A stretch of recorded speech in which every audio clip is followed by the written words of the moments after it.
HXA has been moving within a remarkably consistent set of lines for years. Here's a line from John from 2015.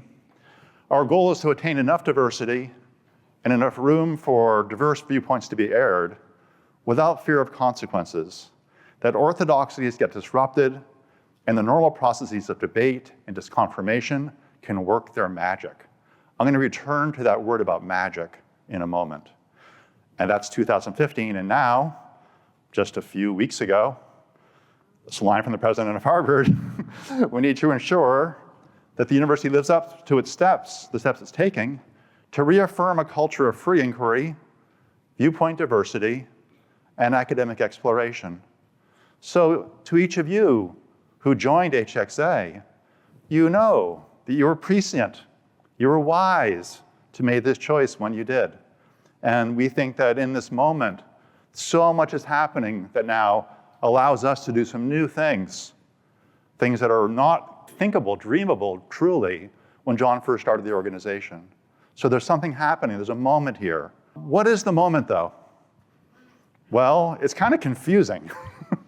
And those of us who live this stuff, the team and I, you know, we've been following events, as you all have, and it's been a whirlwind of challenges, of exciting opportunities opening up, certain dangers that are new arising on the scene. And I find that in moments of history when there's great disruption and uncertainty, what people often do is look for analogies to previous periods of disruption, hoping to think that, well, if we studied what happened in some previous time, a time of great disruption, that has similarities to this time, we can learn something and understand our current situation better. This is a Substack piece by John Carter, the class of 2026. This person suggests an analogy between the dissolution of the monasteries in 16th century England and the coming fate of universities, which he thinks is quite dire. As I read that piece and looked around a little bit more, I found that there are numerous other people who have been making this analogy too in different ways. So the monasteries in 16th century England were enormously important cultural institutions. They were sites of scholarship and learning. They were highly respected. They were respected also for their piety. They were enormously wealthy. They were pillars of that world, that medieval world. In the early 1500s, the monasteries had been steadily losing the trust of the society, partially because they had been corrupt, and they'd been corrupt partially by their own standards of piety. The social authority of the monastery system was based on the vows that the monks had taken, vows of chastity, poverty, and piety. But in a variety of ways, they weren't really living up to that. Here's a picture from the Times. Faults that were highlighted eagerly by their Protestant critics. What's more, there was a new king in town, Henry VIII, who arrived on the scene with a new religion and in claiming new absolutist powers, and he decided to attack them. So too, the analogy goes, our universities have become corrupt, even by our own standards. Sure, some of their concerns and criticisms of universities have been fanned and exaggerated for political reasons, but there's something in the critiques that rings true. And those of us who live and work within universities, we know this. Universities, instead of being places for free inquiry, have increasingly become comfortable monocultures. Academic self-governance, instead of protecting scholarly virtues of pluralism, have become too often engines of conformity. Tenure, instead of being a vital protector of heterodox scholarship and viewpoints, has become merely a jealously guarded perk, a guaranteed job for life. And the humble search for truth has been displaced by tendentious forms of political activism, or crass careerism, a point that Emily Scarbeck made to me over dinner very recently. Social trust in universities has cratered. And to finish the analogy, when a new executive leader came gliding down a golden escalator and landed in Washington for a second time, he decided to attack them. There are deeper structural points to the analogy too. A central function of the monasteries of monastic life was the painstaking reproduction of sacred texts. But the invention of the Gutenberg press made that purpose of monasteries obsolete. Similarly, the argument goes, the credentialing function of our universities is based on professors affirming the scholarly achievements of students, their papers and their math sets. But the arrival of ChatGPT and some other things have made that function, or are making that function, obsolete. And that's a point that Carter makes central. I thought the analogy was so powerful that I worried that if I shared it with the team, they might find it dispiriting. So dispiriting that they would no longer believe in our work. I had a moment, more than a moment, of doubt. But then I remembered John Stuart Mill. Not the John Stuart Mill of On Liberty, the one that we always talk about at HXA, but actually my favorite text from John Stuart Mill, much less read, and it's The Logic. And in The Logic, some of you may know, The Logic is even more deeply John Stuart Mill-y and more deeply Heterodox Academy. And he says, in classic Mill fashion, well, you know, typically when people make an analogical argument, they show you the strength of the comparison, and that carries the day. But Mill says we have to always divide in our minds very carefully the basis of resemblance from the basis of disresemblance. Right, this is classic John Stuart Mill, right? This is how he's always looking at things from these multiple perspectives and encouraging us to do that too. And if you start thinking about the monastery analogy, applying Mill's work, something kind of interesting starts to happen. So let me tell you how I see that. First, the big basis of disresemblance, is that the 16th century England was a period of massive historical transition, a transition that historians describe as being one from a medieval Catholic realm to something like an early modern Protestant nation state. And the reorientation, by comparison, of our two political parties that led to the rise of Donald Trump, by historical comparison, is probably puny. But more precisely now, using the Millian principles, there are 3 points of this analogy. First, the monasteries were up against a king, not in metaphor, but in fact. Just a few years before the dissolution began, he passed the Acts of Sovereignty, which gave the king all power over the religious parts of the realm. So they had a genuine king in power. That's a big difference than a president. Second, super important, we think our universities are rich. They're not. The monasteries were rich. The monasteries controlled about a quarter to a third of the land of England, the arable land in England. Land was power then. They controlled a fourth of it or more. For centuries, the monasteries have been accumulating massive wealth in the form of golden chalices, gems, tapestries. When Henry was king, monasteries had twice as much annual revenue as the crown itself.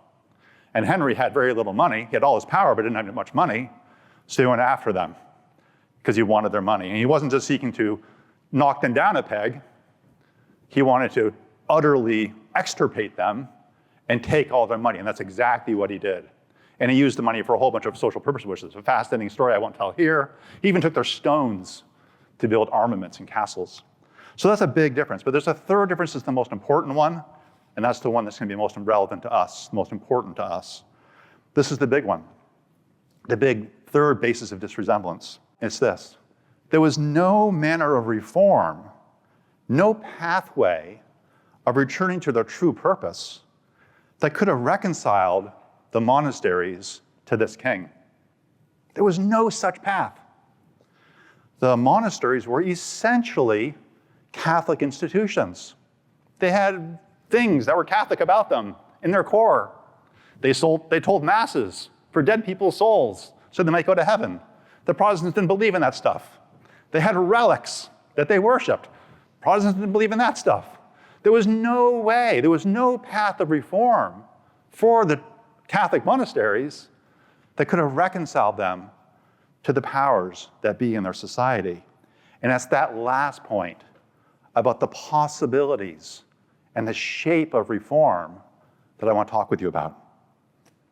So our university system, unlike the monasteries, has the possibility of reform.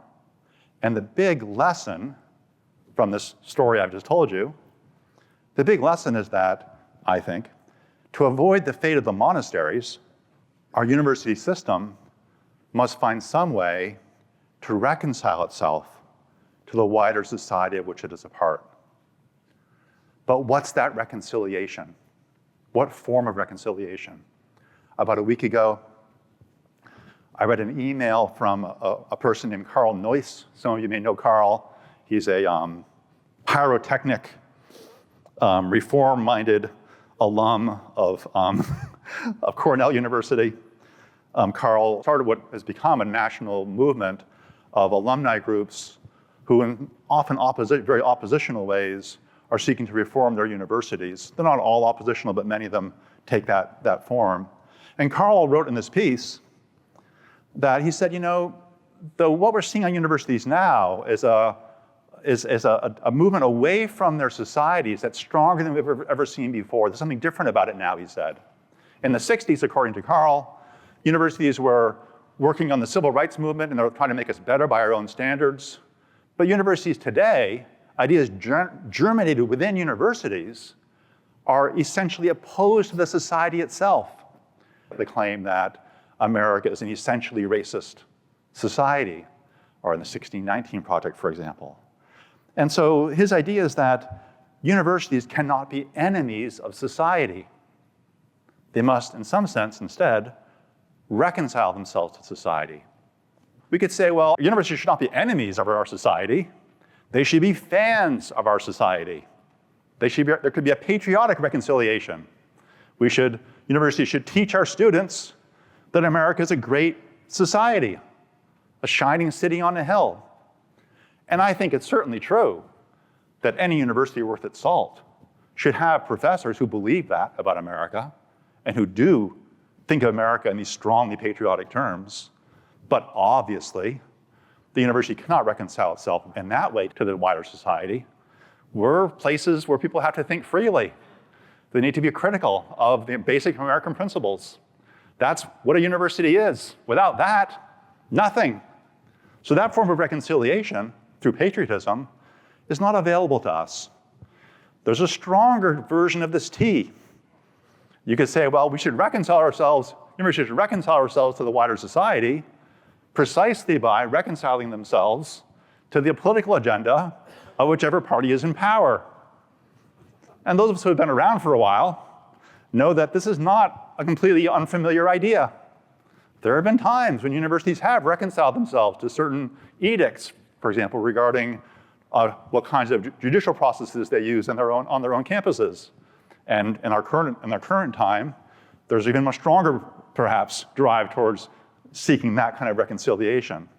Now again, clearly, universities should make space for people like this student who in his room is stacking up his Trump posters, and God bless him, he's gonna go out there and put them around campus and see what happens. We have to make room for that for sure. But we can't reconcile ourselves to our society that way for reasons that are obvious.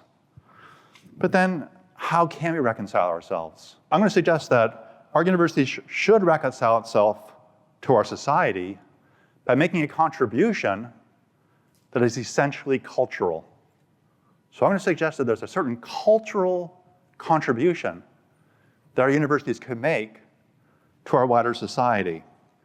Our universities, I think, should seek to be exemplars of the highest values of Western civilization. But what is the highest value of Western civilization? Well, I think among the highest values of Western civilization is something like pluralism. But not just pluralism, pluralism in a certain mode of action. I'm going to call it pluralism plus. So not just a variety of different viewpoints, but a variety of different viewpoints settled into a set of cultural norms and understandings about the nature of difference that put it into action for a certain kind of purpose that I'll describe. This idea of pluralism plus is one of the great cultural discoveries of Western culture. It's not only in the West. You can see it in the Ottoman Empire. You can see it in other places too. It's crystallized especially clearly within certain Western societies. I'm thinking, for example, of the Enlightenment, but especially thinking about the Scottish Enlightenment. And the Scots, as many of you know, had this kind of, David Hume, for example. He's maybe the best of it, but there's others, Smith.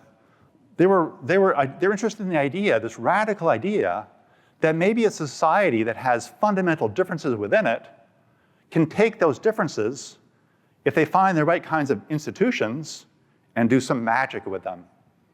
If they have differences in the right sets of norms, they can discover those norms, or recognize them when they evolve. If they can discover these norms, they can do some magic trick such that they all profit from the differences among them. And it's important to see what a strange and radical idea that is. It's not intuitive. For millennia, for 2 millennia, literally, the world didn't see the things that way. At least since Aristotle, people thought that if you're going to have a good society, if you're going to have a unified society, if you're going to have a society that's going to be able to do things together, you need to have common view of the good person and the common view of the good.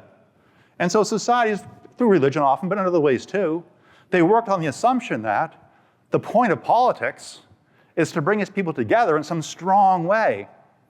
And these crazy people, in Scotland primarily, but then other places too, they said, maybe not.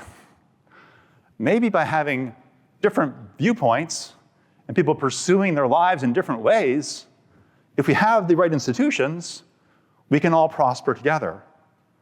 So we can not just survive our differences, not pluralism or toleration in that sense, but we can use our differences to transform our societies for our mutual benefit. And they developed ideas that are familiar to us, civilizational ideas, toleration, the free exchange of ideas, and the rule of law. Okay. But what does that have to do with universities? I think it has a lot to do with universities. If our universities are to avoid the fate of the English monasteries, perhaps campus leaders need to commit themselves to becoming pluralist plus in the way I'm describing, communities of imperfect learners committed to practicing norms that combine our differences, producing a whole culture that's bigger and better than all its several parts. And that's precisely the project that HXA exists to serve. Another word for that civilizational achievement, that pluralism plus in the academic space, is something like open inquiry. So what's a culture of open inquiry? A culture of open inquiry has these 3 components. It has the free exchange of ideas, it has a variety of different viewpoints, and it has practices and norms and institutions for constructive disagreement. Crucially, at HXA, we're interested in fostering and building the whole culture of open inquiry on our campuses. You can have some of these things without the others, and you won't have open inquiry.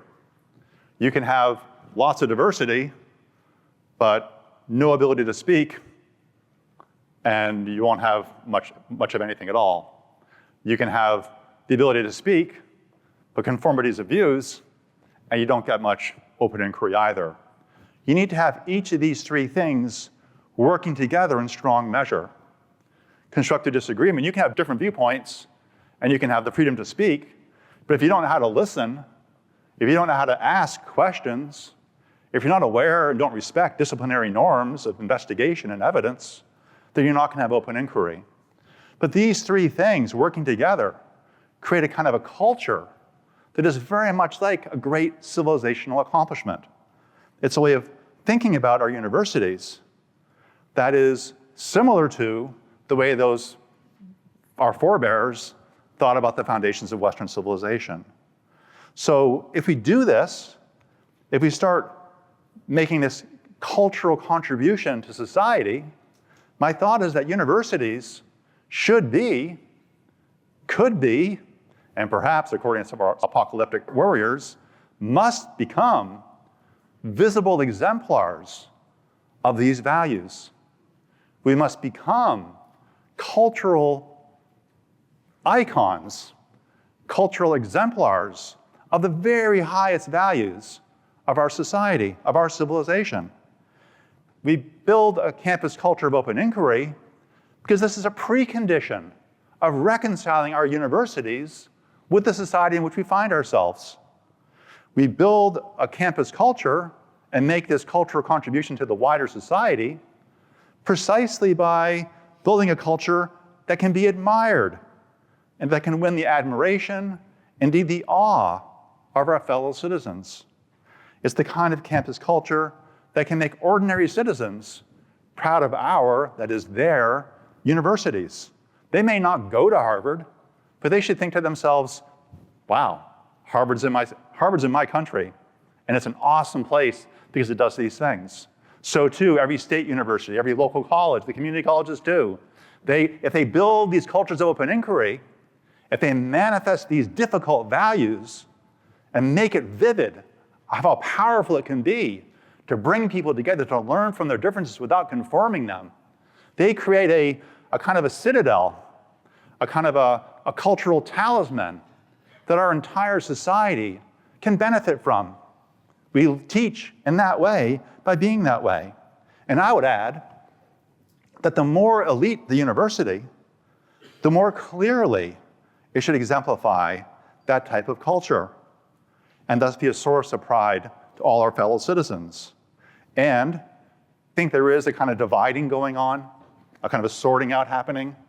At some universities, they're saying that, well, you know, a lot of this stuff is sort of right-wing propaganda. It's like, it'd be similar to the Catholic monks saying, well, you know, the Protestants are after us and exaggerating our sloth and our gold coinedness and our sexual impropriety. They're saying, you know, it's sort of based on a misunderstanding. We need to communicate. We need to get a better messaging out there. We need to correct the narrative, school people, make them understand who we really are. So there's a strand there. It's not just that there are some universities doing all of that and only that, but I see traces of it in a lot of universities. But there's another group that has a stronger, more frank commitment to the idea of being honest about themselves. They take Socrates' maxim, know thyself, seriously, where know thyself doesn't just mean pat yourself on the back. It means think about who you could be, who you might be, who you should be, who you could be. And they see that the things they need to do to change. And that great sorting out is happening.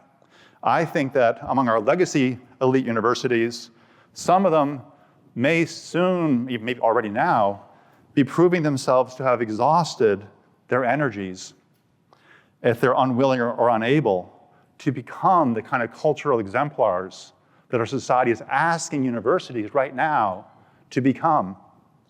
And if they are like that, if some of our legacy elite universities do not rise to this moment, do not become greater than they've ever been, using the fact of inclusion, identity inclusion, to actually now perhaps achieve something we've never seen in the history of the world before, truly diverse universities, truly aimed at knowledge together, truly cultures of open inquiry, in the most challenging and most wonderful conditions, then they should step aside, and other elite universities will take their place.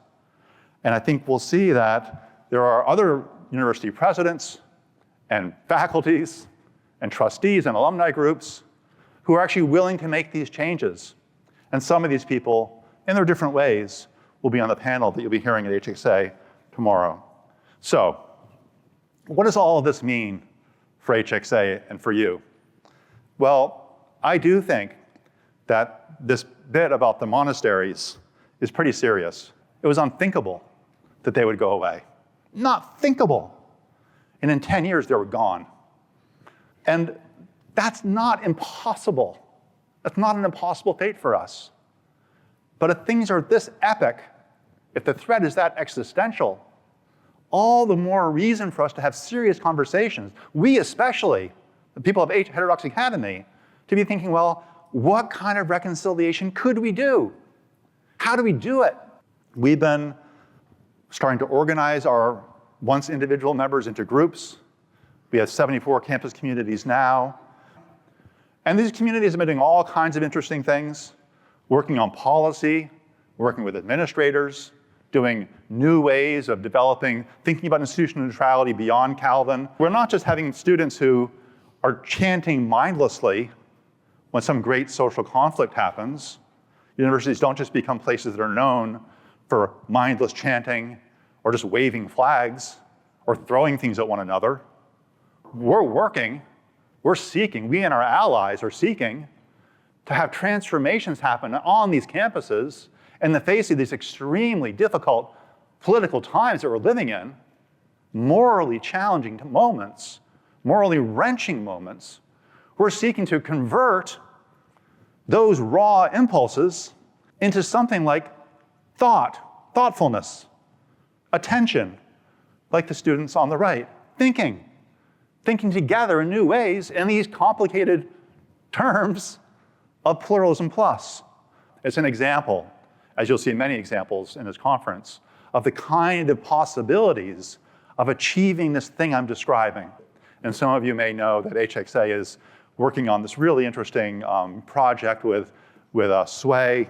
One of our fabulous members, Simon Cullen, and a partner have been using HXA, the HXA way and our values to develop an AI platform which can be used to encourage and teach certain forms of constructive disagreement within diverse populations. What's next for HXA? Well, we have those values that John and his colleagues, Musa and others, developed in those early years. Those values are our values. It's who we are. We think the world around us has changed in ways that might not just be apocalyptic in the sense of monastic doom. There's also opportunities we've never seen before.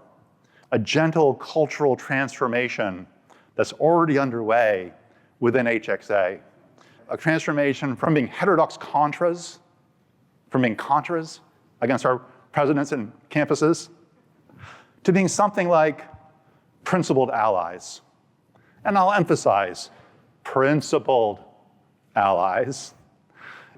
As you start getting involved with college presidents, things get a little more complicated on the ground. But if you can work with campus leaders, including presidents, in ways that are consistently principled, but it also shows some of those virtues that John, especially, I think, embedded in HXA early on. Ideas about intellectual humility, ideals about charitability, ideas about looking for the good in what people have, being constructive, and being yourself, my favorite one. If we approach presidents in those ways, with those principled values, we think there are enormous opportunities in front of us. So we've always been winsome disruptors. We've been disruptors, we've always been winsome disruptors. I want to just give you the thought, just sort of float this idea for you here, that instead of being contras merely, there are other opportunities on your campus, within your faculty groups, and with your administration perhaps, to become principled allies of these change agents.